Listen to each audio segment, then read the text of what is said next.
I'm constantly amazed at how, at the apathy of not only, well, of church people and the unsaved, the world at large, about the things that we really have an opportunity to do something about.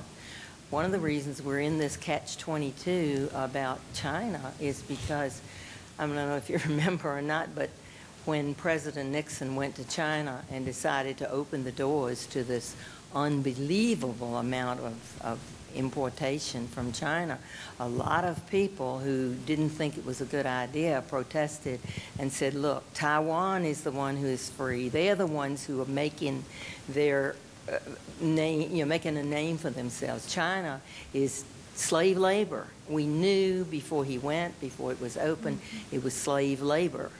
And yet, most people didn't care. It didn't make a bit of difference. And right now, there are things going on that are going to affect us and our children and our grandchildren. And the majority of people are very apathetic about it. They just don't see that there's any connection between what they could do about it today and what's going to happen 20 years from now. So we continue to fall into these impossible situations because we're not doing what we're supposed to do. One of the characteristics of modern culture is we find it a lot easier to compartmentalize our lives.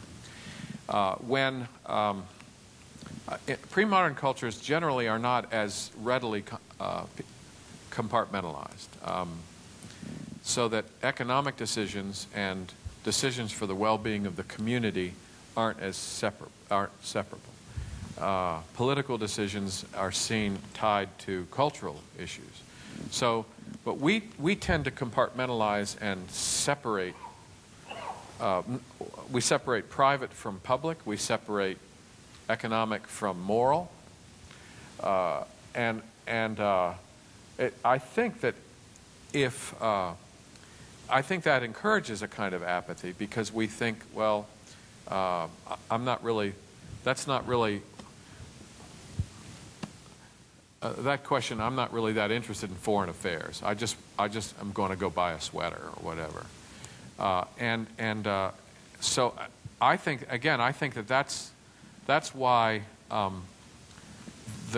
recognizing the kinds of connectedness, like this woman who tried to get through a year without buying something made in China.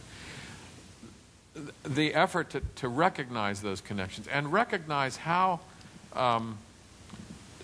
decisions we make in one sphere have an impact in some other sphere. I mean, it's clearly the case in our personal lives, but it's also the case in community and national and international life. But it's that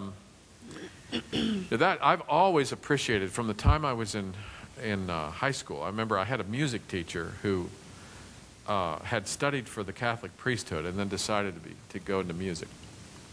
And when we sang music by Palestrina, we learned about the Counter-Reformation.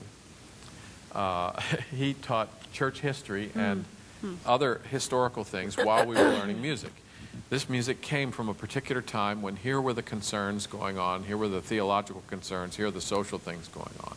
It doesn't just spring out of nowhere. People who have the gift for seeing those kinds of connections, I think, are very helpful.